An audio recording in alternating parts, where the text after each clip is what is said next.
Hello दोस्तों। आज से हम शुरू कर रहे हैं एक्सेल की एक नई सीरीज। अगर आपने कभी एक्सेल नहीं खोला है तब भी आप इस वीडियो को देखकर आसानी से सीख सकते हैं। तो चलिए शुरू करते हैं। तो एक्सेल माइक्रोसॉफ्ट का एक पावर टूल है जिससे आप डाटा को टेबल में लिख सकते हैं, जोड़ घटाव कर सकते हैं और रिपोर्ट बना सकते हैं। छोटे दुकानदार से लेकर बड़ी कंपनी तक एक्सेल हर जगह इस्तेमाल होता है। यह एक स्प्रेडशीट सॉफ्टवेयर है, मतलब एक ऐसी सीट जिसमें रोज और कॉलम होते हैं और उसमें जो बॉक्स होता है जिसमें हम लिखते हैं, अपना डाटा टाइप करते हैं, मतलब डाटा को एंटर करते हैं, जहां उसको हम सेल कहते हैं। तो चलिए हम आपको एक्सेल ओपन करके दिखाते हैं और अच्छे से समझाते हैं। तो एक्सेल ओपन करने के लिए सब सिंपली आपको सर्च में आना है और यहाँ पे एक्सेल टाइप करना है। इससे भी आपका एक्सेल ओपन हो जाएगा। आपका दूसरा ऑप्शन है, आप सिंपली यहाँ पे विंडो प्लस आर कमांड दीजिए अपने कीबोर्ड में। देन यहाँ पे आप एक्सेल टाइप कीजिए और बिल्कुल अच्छे से गलती ना हो। फिर इसके बाद यहाँ पर ओके, तो ये डायरेक्ट आपका एक्सेल ओपन हो जाएगा। तो एक्सेल ओपन करते ही आपको कुछ ऐसा इंटरफेस दिखेगा। तो जो सबसे ऊपर होता है इसको हम लोग रिबन बोलते हैं। इसमें बहुत सारे टूल्स होते हैं, जैसे ये file, home, insert, draw, page layout और हेल्प, ये सब टूल्स होते हैं। और इसके नीचे ये जो आपको दिख रहा है ये एरिया, इसको हम लोग बोलते हैं वर्कशीट, जिसमें हमें काम करना रहता है। और ये जो ए बी सी, ये जो आपको इस फॉर्म में दिख रहा है, इसको हम लोग बोलते हैं कॉलम। और फिर 1 2 3 नीचे के तरफ ये जो है, इसको हम लोग बोलते हैं रो। और फिर जो हम टैप करके इसको ओपन करते हैं, जिसमें हम लोग डाटा टाइप करते हैं, इसको हम लोग बोलते हैं सेल। इसी में हमको अपना काम करना रहता है। तो आइए अब देखते हैं। सबसे पहला है फाइल। आपको काम करना है तो फाइल में जाके न्यू ब्लैंक वर्कआउट पे क्लिक करके आप इसमें आ सकते हैं। बिल्कुल नया आपको इंटरफेस दिखेगा। फिर दूसरा ऑप्शन है न्यू। इसमें आप देख सकते हैं कुछ ऐसा इसका इंटरफेस है। इसमें बहुत सारे ऑप्शन हैं, टेम्पलेट्स हैं, ये सब। ये आगे हम समझेंगे कि इसका यूज़ कैसे करते हैं। फिलहाल हमें ब्लैंक वर्क बुक पे काम करना है तो इसको हम सेलेक्ट करके रखेंगे। फिर थर्ड ऑप्शन है ओपन का। इसमें अगर आपके लैपटॉप कंप्यूटर में अगर कुछ फाइल्स हैं जिसको आप एक्सेल में एडिट करना चाहते हैं, तो यहाँ पे सिंपली ब्राउज करके उसको ओपन कर सकते हैं एक्सेल में। फिर इसके बाद है शेयर का ऑप्शन। इसमें आप जो भी काम किए हैं यहाँ पे उसको सेव करके आप कहीं पे शेयर करना चाहते हैं तो आप इस टूल का इस्तेमाल करते हैं। अगला ऑप्शन है इन्फो का। इसमें आप देख सकते हैं बहुत सारा ऑप्शन है, जिसमें कि प्रोटेक्ट वर्कबुक, इंस्पेक्ट वर्कबुक। अगला ऑप्शन है सेव का। सेव में आप ये समझ सकते हैं कि आपने जो भी यहाँ पे काम किया है उसको सेव करने के लिए हमको इसमें सेव एज में आना पड़ता है और उसको किसी भी फोल्डर या फाइल में सेव कर सकते हैं, अपने वर्कबुक जो भी आप काम किए हैं उसको। फिर अगला है प्रिंट का। प्रिंट का यूज़ होता है, जैसे आप काम कर लिए हैं, सेव कर लिए हैं, उसको प्रिंट करना चाहते हैं तो यहाँ पे सिंपली प्रिंट वाले ऑप्शन से उसको प्रिंट कर सकते हैं। फिर एक्सपोर्ट का आता है। एक्सपोर्ट में भी सेम वैसे ही ऑप्शन है।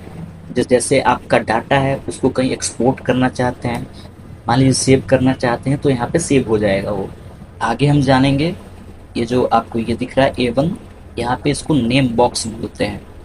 आप जहाँ भी काम करेंगे, मतलब जिस सेल में काम करेंगे उस बॉक्स का नेम यहाँ पे शो करेगा। मान लीजिए हम यहाँ पे E10 में आ रहे हैं तो E10 यहाँ पे आपको दिख रहा होगा, शो कर रहा है।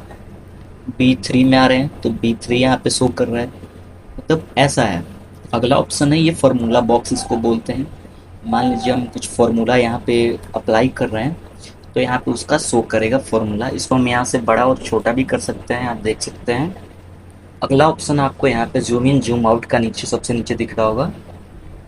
प्लस पे आप क्लिक करके इसको जूम इन कर सकते हैं, माइनस पे क्लिक करके आप इसको जूम आउट कर सकते हैं। और जो आपको यहाँ पे सबसे ऊपर दिख रहा है यहाँ पे आप जो भी काम करेंगे उसको यहाँ पे टैप करके सेव कर सकते हैं। इसको हम लोग बोलते हैं अंडू, इसको बोलते हैं रीडू। शाम हमने टैप किया, गलती हो गया तो मान लीजिए हम इसको अंडू करना चाहते हैं तो सिंपली इस पे क्लिक करके हम इसको अंडू कर सकते हैं, हटा सकते हैं। अगर इसको फिर से लाना हो तो फिर हम इस पे रीडो पे क्लिक करके इसको हम ला सकते हैं। इसके लिए एक शॉर्ट कट भी है, कंट्रोल+Z से इसको हम अंडो कर सकते हैं और कंट्रोल+Y से इसको रीडो कर सकते हैं। अब हम जानेंगे जो ये रो है, ये जो आपको 39 तक यहाँ पे दिख रहा है, लास्ट कहाँ तक है ये हम जानेंगे।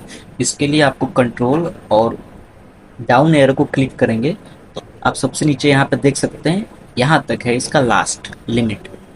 फिर हमको ऊपर आने के लिए कंट्रोल अप वाले एरो पे क्लिक करेंगे तो सबसे ऊपर आ जाएंगे। सेम ऐसे ही हमको कॉलम देखना है कहाँ तक है, कंट्रोल राइट एरो पे क्लिक करेंगे तो हम लास्ट में चले जाएंगे। सेम रो के फर्स्ट में आने के लिए हम कंट्रोल लेफ्ट एरो पे क्लिक करेंगे तो यहाँ पे आ जाएंगे।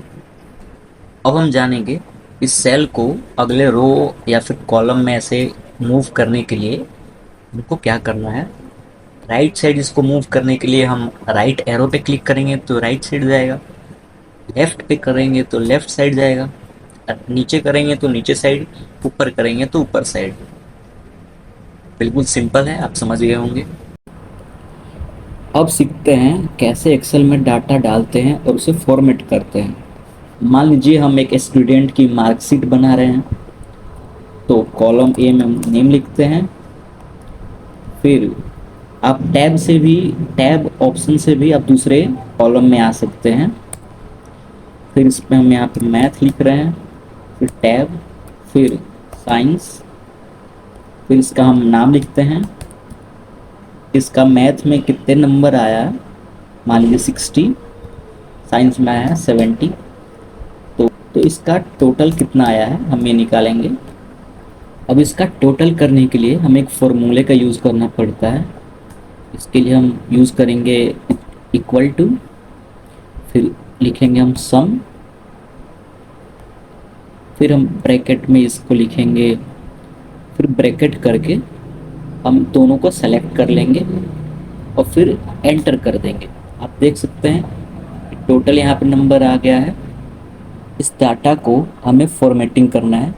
जैसे कि मान लीजिए नेम है, इसको हम सेलेक्ट करेंगे, यहाँ पे बोल्ड करने पे ये हाईलाइट हो जाता है, फिर यहाँ पे ये ऑप्शन करने पे ये इटैलिक फॉन्ट में आ जाता है। फिर यहाँ पर आपको अंडरलाइन का ऑप्शन दिख रहा होगा, इस पर टैप करने पे इसके नीचे अंडरलाइन आ जाता है। फिर इसका हम कलर चेंज करने के लिए सिंपली यहाँ से कलर चेंज कर सकते हैं। तो आप चाहते हैं अगर ये नेम जो लिखा है ये कलर ना हो के इसका बैकग्राउंड का जो है वाइट कलर ये चेंज हो जाए तो आपको इस पे आना है और आप कलर यहाँ से भी चेंज कर सकते हैं। मान लीजिए हमको ये एंटर करना है, इस पर क्लिक कर सकते हैं। सेम ऐसे ही आप सारे डाटा को फॉर्मेटिंग कर सकते हैं, टेक्स्ट को बोल्ड कर सकते हैं, इटैलिक कर सकते हैं, कलर बदल सकते हैं, फ़ॉन्ट साइज बड़ा छोटा कर सकते हैं। यहाँ से फ़ॉन्ट साइज बड़ा भी हो जाता है और यहाँ से छोटा भी हो जाता है। सिंपली यहाँ से भी आप कर सकते हैं, इसको बड़ा कर सकते हैं, छोटा कर सकते हैं। सेल को बड़ा करना है तो हमको यहाँ पे क्लिक करना पड़ेगा, इसको सिंपली टैप करके राइट साइड की तरफ आप जितना बढ़ाएंगे उतना ये बड़ा हो जाएगा। माउस से आप लेफ़्ट क्लिक करके इसको टैप करके रखना है और ऐसे बढ़ाना है। आप जितना बढ़ाएंगे उतना बड़ा हो जाएगा। मान लीजिए हमने छोटा कर दिया इसको, तो इसको सिंपली रिसाइज करने के लिए आप सबसे ऊपर यहाँ पे माउस से डबल टैप करेंगे तब भी ये अपने आप रिसाइज हो जाएगा। इसको भी ये आपको बड़ा लग रहा है, इस पर यहाँ पे क्लिक कीजिए, डबल टैप कीजिए, एक साइज में आ जाएगा। यहाँ पे डबल टैप कीजिए, यहाँ पे भी डबल टैप कीजिए, ये एक साइज में आ जाएगा टोटल। सेम ऐसे ही रो को बड़ा करने के लिए यहाँ पे क्लिक करेंगे और इसको डाउन की तरफ स्क्रॉल करेंगे, आप देख सकते हैं ये बड़ा हो गया है। ऐसे ही सेम छोटा कर सकते हैं इसको।